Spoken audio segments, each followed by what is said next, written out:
준법. 안녕하십니까, 착한형입니다. 오늘 지금 벌써 시간이 보니까 9시 19분인데요. 사실 이제 애기들하고 오전에 놀아주고 오후에 사무실 출근해가지고 지금 일을 하다가 제가 또 인터넷 게시판을 모 카페 뭐 게시판을 보니까 누군가가 또 이제 정말 또 재미있으면서도 일상생활에서 많이 부딪힐 수 있는 또 질문을 또 하나 남기셨더라고요. 내용이 뭐냐 하면 뭐 지금 화면에 보시겠지만 세차를 하다가 우리가 흔히 이제 기계식 세차장 또는 자동 세차하는데 그런 데 가서 이제 뭐 기름 넣고 세차 같은 거 많이 하잖아요. 그런 경우에 세차를 하다가 차가 망가졌을 때 그럴 때 우리가 법적으로 보상받을 수 있는지 그런 질문을 했어요. 이게 뭐 사실 이제 사장님한테 얘기를 했을 때 사장님이 보상 못 해준다 못 해준다 배째라 이렇게 했으니까 이런 이제 문제를 또 질문글을 올리셨겠죠.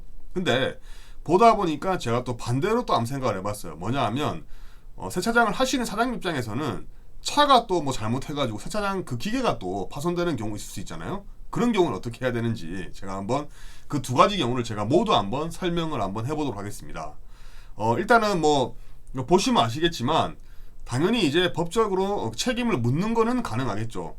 세차를 하다가 차가 망가졌든 아니면 세차를 하다 세차장 기계가 망가졌든 간에 당연히 이제 망가뜨린 사람은 당연히 법적인 책임을 져야죠. 당연히 책임을 져야 되는데 문제는 뭐냐 하면 두 경우 모두 다 피해를 본 사람이 이제 피해 내용과 손해를 입증을 해야 되는데 쉽지가 않습니다. 왜냐하면 차를 먼저 예를 한번 들어볼게요. 차를 예를 들면 내 차가 세차장에 세차를 하러 들어가기 전까지는 멀쩡했다는 점, 그리고 세차 과정에서 망가졌다는 점, 그리고 망가져가지고 이런 손해가 발생했다는 점, 이런 것들을 피해를 본 사람들이 전부 다 입증을 해야 됩니다. 그런데 우리가 상식적으로 생각을 해봤을 때 세차하러 들어가면서 야 지금 세차로 들어가는데 차 어디 뭐 이렇게 해가지고 뭐 깔끔한지 한번 싹 확인도 하고 차 멀쩡하지 확인하고 그 다음에 세차 과정에서 차가 망가졌는지 안 망가졌는지 이런 부분들 꼼꼼하게 다 확인하는 사람 있습니까?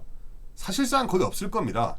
한 가지 이제 방법이 뭐냐 하면 그나마 방법이 우리가 블랙박스로 음성도 녹화를 하고 영상도 녹화를 했을 때 그 블랙박스 영상에서 뭔가 뽀각하는 소리가 난다든지 이런 경우에 뭐 그런 걸로 입증이 가능할지는 몰라도 실제로 내가 정말로 세차장에서 무슨 사고가 날 것을 대비해가지고 이 모든 것들을 세차하러 들어가기 전, 세차한 후 이 과정들을 다 어떤 영상이나 뭔가 증거를 남겨가지고 자료를 마련한 다음에 그 피해 사실을 입증하는 게 사실 쉽지가 않습니다. 그렇기 때문에 사실상 이 경우는 사실상 이제 뭐냐 여기 나와있죠. 법보다 사실 주먹이 빠른 상황입니다.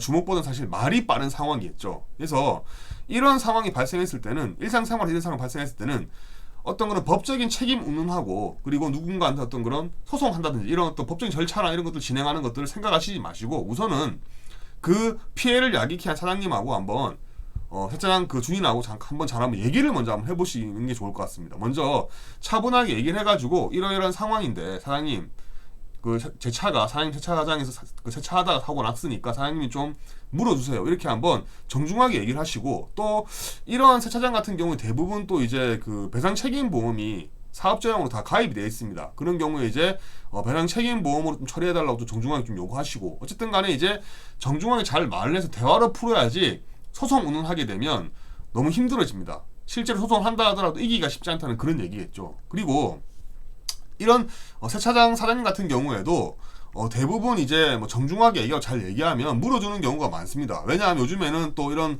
사고가 발생을 하면 또 피해를 본 사람이 가만 안 있잖아요. 인터넷에 뭐 글을 올린다든지 이렇게 해가지고 하게 되면 그 세차장 사장님 같은 경우에도 어떤 그런 영업이나 이런 거 타격이 있기 때문에 도의적인 차원에서 대부분 다 물어주는 경우가 상당히 많습니다. 그렇기 때문에 이런 상황이 발생했다 할 경우에는 법적으로 책임을 묻는 것은 가능하지만 굉장히 어렵다. 그렇기 때문에 가능한 한 말로써 좀 한번 잘 해결을 한번 해보는 것이 저는 좋을 것 같고요. 반대의 경우도 마찬가지입니다. 차 때문에 세차장에 있는 그 세차 기계가 망가졌다 하는 경우도 마찬가지로 이 경우는 사실 이제 차 때문에 기계가 망가진 걸 입증을 해야 되는데 그 입증이 솔직히 쉽겠습니까? 그런 경우도 마찬가지로 차 주인하고 잘 얘기해가지고 마무리하는 게 좋을 것 같습니다. 다만 그 경우에는 차량을 운행한 거 이런 건 아니기 때문에 자동차 보험으로 처리하기는 좀 어려울 것 같고요. 이런 점은 좀 참고 삼아서 알고 계시면 좋을 것 같습니다. 이상 오늘 제가 퇴근하기 전에 간단하게 세차를 기계식 세차장에서 세차를 하다가 사고가 났을 때 어떻게 좀 이 문제를 좀 원만하게 해결할 수 있는지 제가 한번 설명을 해봤는데요. 많은 도움이 됐으면 좋겠습니다. 이만 저는 물러가고요. 조언 받으시기 바랍니다. 자, 물러갑니다. 자, 준법.